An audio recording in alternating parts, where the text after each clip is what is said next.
Hello friends, అందరికీ welcome back to my channel. ఈరోజైతే సూర్యాపేట వెళ్తున్నాం అనమాట. ఎందుకంటే సాడ్ న్యూస్, ఆల్రెడీ తమ్ముళ్ళు చూసే ఉంటారు. మా మావయ్య గారికి యాక్సిడెంట్ అయిందనమాట. ఎలా అంటే అసలు భయం వేస్తుంది. ఏ క్షణాన్ని అసలు ఫోన్లు వస్తున్నాయి అంటేనే హాస్పిటల్ దగ్గర నుంచి మా అత్త మా వదిన కానీ ఫోన్ చేసిరంటేనే భయం వేస్తుంది అనమాట. అలా ఉంది పరిస్థితి. అయితే ఇక్కడ కోదాడ గౌట్లోకి తీసుకుపోతే ఫస్ట్ ఇక్కడ కలవదు, బాగా సీరియస్గా ఉందని చెప్పేసి సూర్యాపేట రాశారు. ఇంకా అంబులెన్స్లోనే పంపించారనమాట సూర్యాపేటకి. అయితే ఇంకా అంబులెన్స్ వెంట మా అత్తయ్యను మా వదిన వెళ్ళారు. ఇంకా మేము నెక్స్ట్ డే వెళ్తున్నాం. నేను ఇంకా ఆ రోజు వెళ్తాను అనుకున్నా, కానీ ఆ రోజు మొత్తం ఇంకంటే మా వారు కూడా వెనక బైక్ వేసుకొని వెళ్ళిండు.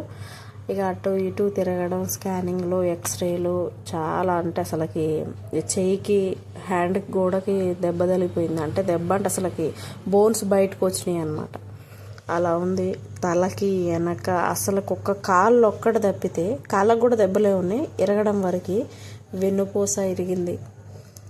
చాలా ఇదిగా ఉందనమాట. మా మావిని అలా చూస్తుంటే నాకు ఎంత బాధ అనిపించింది. ఎందుకంటే నాకు పెళ్ళి ఇన్ని సంవత్సరాలు ఏనాడు మా మావయ్య అలా జ్వరం వచ్చి పడుకున్నది లేదు.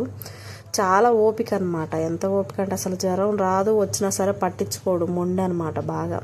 అలాంటిది ఆ మనిషి అసలుకి ఈరోజు హాస్పిటల్లో ఉండు మేము వెళ్తున్నాం అని అంటేనే బాధ అనిపిస్తుంది అనమాట. ఒకటి పోగానే ఒకటి ఫ్రెండ్స్, ఏందో అసలుకి ఏం మంచిగా ఏం అనిపించలేదు నాకైతే. సంతోషంగా ఉన్నాం అనే లోపు ఏదో ఒకటి ఇస్తూనే ఉండు దేవుడు. అసలుకి అది మర్చిపోలేదు అనమాట. మొన్నటి వరకేమో నేను మొన్న వీడియోస్ తీయలేదు, ఒక ప్రాబ్లం వచ్చింది అందుకే తీయలేదు అని చెప్పాను కదా. అది ఎందుకనంటే అది మా వారికి బుల్లెట్ మేచి కింద పడ్డాడు అనమాట. అంటే హ్యాండిల్కి లాకేసిండు. ఆ హ్యాండిల్ లాక్ తీయకుండా మామూలు లాక్ తిప్పేసి బండి రేస్ చేయగానే గిరక అనేది ముందుకు వెళ్ళదు కదా టైర్కి, అలా స్కిడ్ అయి పడిపోయింది అనమాట. ఈ చిటికనేలు బోన్ ఉంటుంది కదా, పైకి ఎక్కేసింది. అసలుకి ఎక్స్రేలో కనపడుతుంది. అంటే విడిపోయింది అనమాట. 5 ఏళ్ళ నుంచి ఆ బోన్ అనేది విడిపోయి పైకి వచ్చేసింది. అసలు పైకంటే లోపలలోనే కానీ కనిపిస్తుంది అనమాట మనకి చర్మం పైన నుంచి. అలా మా ఆయనకి అలా అయిపోయి అసలు ఈ డ్రైవింగ్కి కూడా చాలా ఇబ్బంది అయింది. ఎందుకంటే 1 మంత్ రెస్ట్ ఇచ్చారు మా ఆయనకు కూడా. అలా అయితేనే సెట్ అయ్యిద్దని చేతికి కట్టించి టాబ్లెట్స్ కూడా ఇచ్చారు. కానీ మళ్ళీ అది ఓకే అనుకునే లోపే మళ్ళీ ఇది జరిగింది. చాలా బాధగా ఉంది నిజంగా. నాకు తండ్రి లేకపోయినా సరే ఏనాడు మా మావయ్య నన్ను ఒక్క మాట అనింది లేదు ఫ్రెండ్స్ నిజంగా. ఇంకా అప్పుడప్పుడు నేనే అరుస్తుంటా, తాగొద్దు మావయ్య అని. మా మావయ్య డ్రింక్ చేస్తాడు కరెక్టే, కానీ ఎప్పుడో ఇట్లా చిల్లర యాక్సిడెంట్లు కానీ ఇలాంటివి ఏమీ చేయడు. డ్రైవింగ్ అయిపోయాకనే డ్రింక్ చేస్తాడు అనమాట. అసలైన యాక్సిడెంట్ జరిగింది కూడా మార్నింగే. అసలు ఎలా జరిగిందంటే మా మావయ్యకి మార్నింగే టీ తాగే అలవాటు ఉంటుంది. ట్రాక్టర్కి వెళ్తాడు కదా, టీ బస్టాండ్ దగ్గర, యువతల బస్టాండ్ దగ్గర బేకరీ ఉంటుంది కదా కోదాడలో, అక్కడ టీ తాగి రోడ్డు క్రాస్ అవుతుండంట. ఆల్రెడీ చేయి లేపిండంట. అక్కడ ఉన్న వాళ్ళందరూ చెప్తున్నారు ఆయన చేయి లేపిండు ఆగమంటే, ఈయన స్పీడ్ మీద వచ్చిండు, అసలు ఆపలేదు. గుద్దుకొని కూడా అసలుకి అంత అంబేద్కర్ బొమ్మ దగ్గర వరకు ఇడ్చుకొని పోయిండంట. మార్నింగ్ ఫోన్ వచ్చిందనమాట. అన్న అట్లా మీ నాన్నకి యాక్సిడెంట్ అయిందన్న ఇక్కడ అనగానే అసలు ఎంత భయపడ్డామంటే, వెళ్ళి వచ్చిన దాకా కూడా అసలు టెన్షన్గా ఉంది. వెళ్ళి వచ్చిన తర్వాత కూడా ఇంకా టెన్షన్. తెలిసిన తర్వాత ఏమైందని ఫుల్ దెబ్బలు, ఒంటి నిండా బ్లడ్, అసలు నడుము కూడా ఇరిగిపోయింది ఫ్రెండ్స్. అసలు ఎలా అంటే చెప్పలేమని కూడా, అసలు వామంత ఉంది. చూస్తారు కదా మా మావయ్య ఎలా ఉందో పరిస్థితి. ఇక్కడ వెళ్తున్నాం. ఈ గవర్నమెంట్ జనరల్ వార్డుకి మార్చారంట. నైట్ వచ్చేసి ఐసీలో పెట్టి తర్వాత జనరల్ వార్డుకి మార్చారంట. అసలు వెళ్తున్నాం అనే కానీ ప్రాణమే లేదు మాకైతే. ఎందుకంటే అసలు అంత యాక్టివ్గా ఉండే మనిషి యాక్సిడెంట్ కాడవింది అని. ఇంకంతే ఫ్రెండ్స్, జీవితం కూడా ఒకటి అనుకుంటే ఇంకోటి అయింది. ఎప్పుడైనా ఇట్లనే అవుతుంటుంది. చాలా బాధగా ఉంది నాకైతే. అసలుకి వీడియో తీయాలని అనిపించలేదులే, కానీ ఇక తప్పదు కదా, తీస్తేనే పలానా రోజు అలా జరిగిందనేసి గుర్తుండిపోతుంది అని చెప్పేసి తీసే వీడియో. అందులోటి మీకు కూడా తెలియాలి కదా, ఇన్ని డేస్ అవుతుంది. ఎట్లేదన్నా రోజుకు ఒక 2 వీడియోస్ అయినా పోస్ట్ చేసేదాన్ని యాక్టివ్గా ఉంటే. కానీ ఇంక ఇప్పుడు చూడండి, ఇంకా కార్ అయితే పార్క్ చేసాము. అక్కడ పార్క్ చేసి ఇంకెళ్తున్నాం, లోపలికి వెళ్తున్నాం అనమాట. మా మైనాన్ని కూడా తీసుకొని వచ్చింది మా అమ్మ. ఇంక అక్కలాగా డ్యూటీకి వెళ్ళిపోద్ది కదా, ఇంకా కార్లో ఇంక అందరం వచ్చేసాం. ఇంకా వెళ్తున్నాం. అసలు నాకు టెన్షన్గా ఉంది వెళ్తున్నానే, కానీ మా వదిన ఆల్రెడీ వచ్చేసింది. వీళ్ళ అంటే మా మావయ్య వాళ్ళ తమ్ముడు వాళ్ళు, ఆ అత్తమ్మ చిన్న మావయ్య చిన్న అత్తమ్మ అక్కడ ఉన్నారు భవాని. వాళ్ళని తీసుకురావడానికి అని చెప్పేసి మధ్యలోనే ఆగిపోయిందంట, అంటే బస్ స్టాండ్లో. మేము డైరెక్ట్గా వచ్చేసినాం. మేము వెళ్ళిన కాసేపటికి తను కూడా వచ్చేసింది, వాళ్ళు కూడా. ఇంకా ఎప్పుడైతే వెళ్ళామన్నమాట. ఇక చూడండి మా మావయ్య ఎలా ఉంది, అసలు నడువులు అయితే వెన్నుపోసి విరిగిపోయింది. ఆ బెల్ట్ అనేది వేసారు కదా, కొంచెం కదిలిచ్చినా సరే చాలా అంటే అసలు ఏడుస్తున్నాడు తెలుసా మా మావయ్య. నేను అసలు ఎప్పుడు చూడలేదు మా మావయ్య ఏడవంగా. ఒక్కసారి చూసా మా ఆయన ఏడవంగా, అది మా చిన్నబాబు చనిపోయినప్పుడు. అంతకు మించి అసలు మా మావయ్యని అయితే ఇప్పటి వరకు కూడా ఇదే ఫస్ట్ టైం చూస్తున్నా నేను.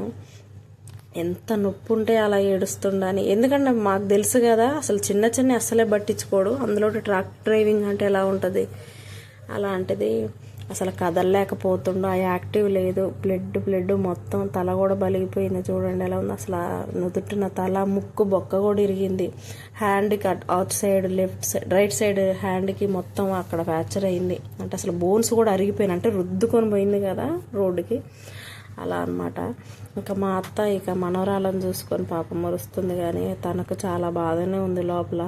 ఎట్లయినా సరే ఉంటుంది కదా, ఇంకా వాళ్ళకే ఎక్కువ ఉంటుంది నాకంటే కూడా.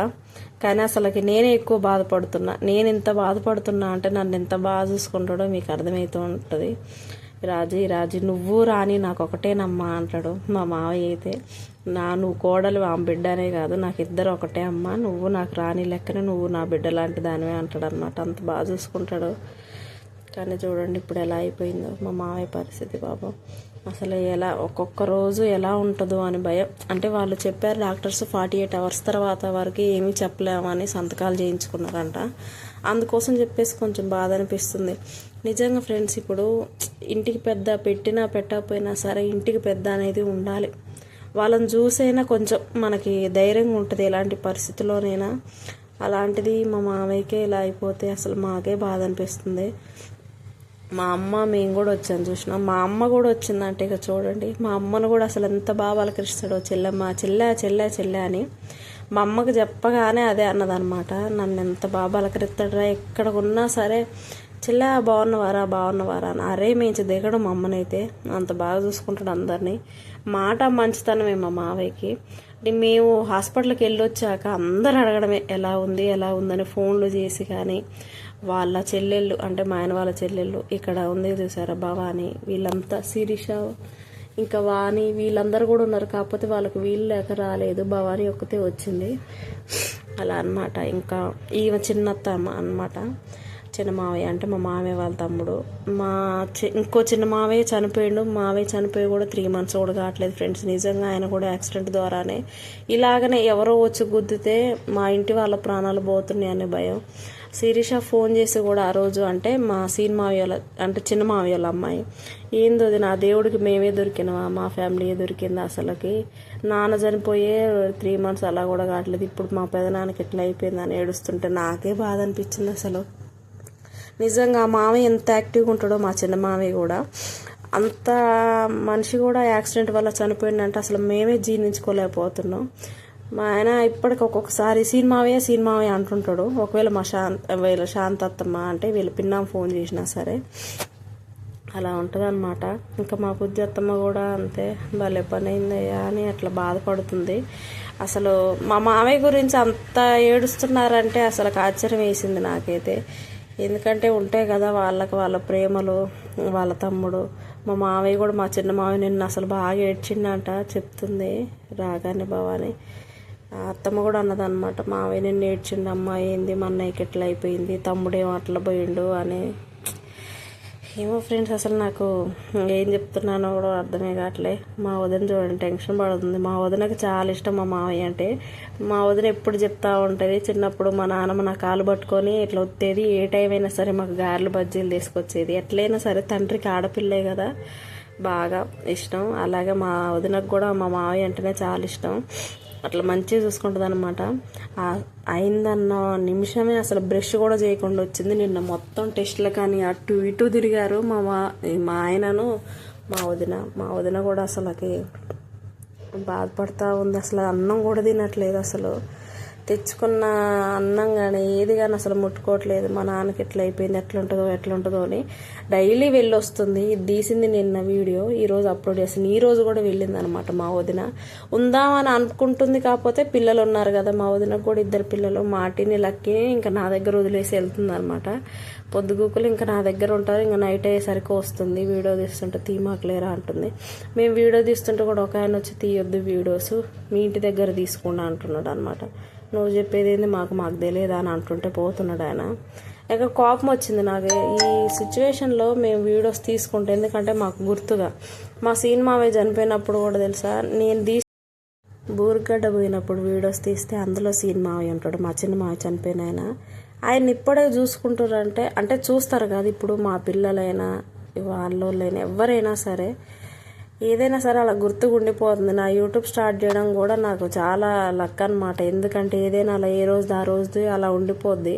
హ్యాపీ వాళ్ళు ఎవరైనా సరే తాతలు ఎలా ఉంటారు అని అంటే అప్పటికి వాళ్ళ వయసుకి చూసుకుంటారు అనమాట. మేము ఉన్నా లేకపోయినా సరే హ్యాపీ అన్న నా ఛానల్ రన్ చేసుకుంటాడు ఖచ్చితంగా.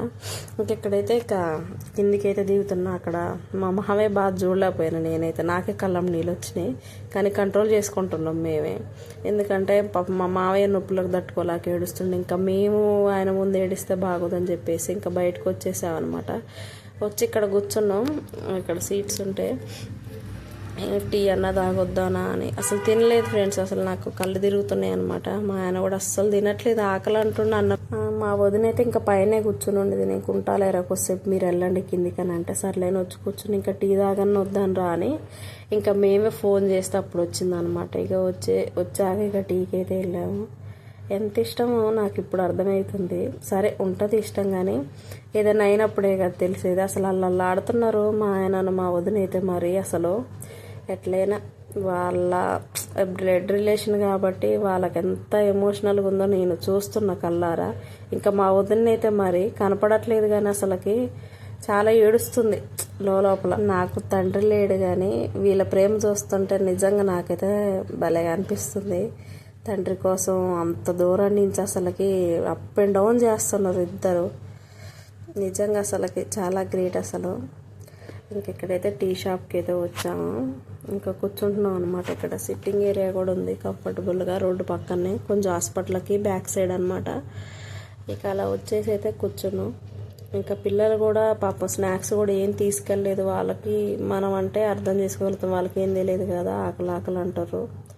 అందుకని చెప్పి బిస్కెట్స్ కూడా తీసుకున్నాం. ఇంకా టీలోనన్నా ముంచుకొని తింటారని. టీ అయితే చాలా బాగా పెట్టింది. ఎందుకంటే తలనొప్పి హాస్పిటల్స్ అంటే ఇంక ఉంటుంది కదా పాపం, ఎవరు బాధ వాళ్ళది. అందులో ఒక్కొక్కరు బాధలు చూస్తుంటే వామ్మో అని అనిపిస్తుంది నిజంగా. అంటే మా మావయ్య వేసింది వాడు బోన్స్ సంబంధించింది, అంటే వెన్నుపూస కాలుకి.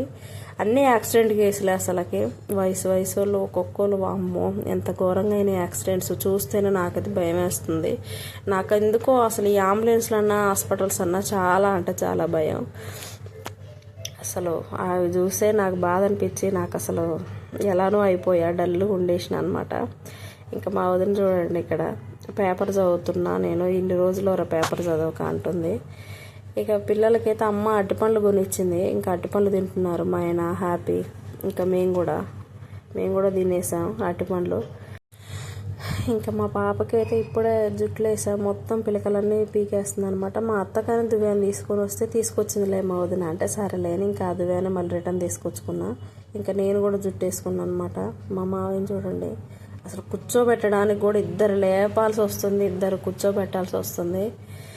నిజంగా ఎంత ఘోరంగా ఉందంటే పరిస్థితి. ఎప్పుడు నవ్వుకుంటూ మొక్కల్లో నవ్వు మాత్రం జరగదు మా మావయ్యకి. అలా ఉండే మా మావయ్య ఈ లాస్ట్కి అసలు ఇలాంటి పరిస్థితి వచ్చిందంటే ఆ ఒక్క క్షణం ఆగితే పోయేది అనిపిస్తుంది, కానీ మన చేతిలో ఏం లేదు కదా. ఇంకంతా ఇంకా దేవుడు రాత అంతే. ఇంకా అంటే నొప్పిలేస్తుంది అంటుండే. అంతమంది పట్టుకున్నా సరే నడుము ఇరిగిపోయింది కాబట్టి ఆ బెల్ట్ వేసినా సరే ఎలాంటి ఉపయోగం లేదు, ఖచ్చితంగా సర్జరీ చేయాల్సిందే అని అన్నారు. కాకపోతే ఎప్పుడు ఏందనేది అయితే కన్ఫర్మేషన్ అయితే చేయలేదు. ఎంఆర్ఐ అవన్నీ వేసారు. తలకి వెనక కూడా అంటే ముచ్చిన గొంతు అని అంటారు కదా, అక్కడ చిన్న మెదడు దగ్గర కూడా దెబ్బ తగిలిందనమాట. అక్కడ కూడా కుట్లేసారు పాపం. మత్తు ఎక్కట్లేదు మా మావయ్యకి, కుట్లేసారనమాట. అయినా సరే గోడకను ఇంకా తలకైతే ఏమో ఫ్రెండ్స్ ఏం జరిగిద్దో చూడాలి. ఓకేనా, బాయ్ బాయ్.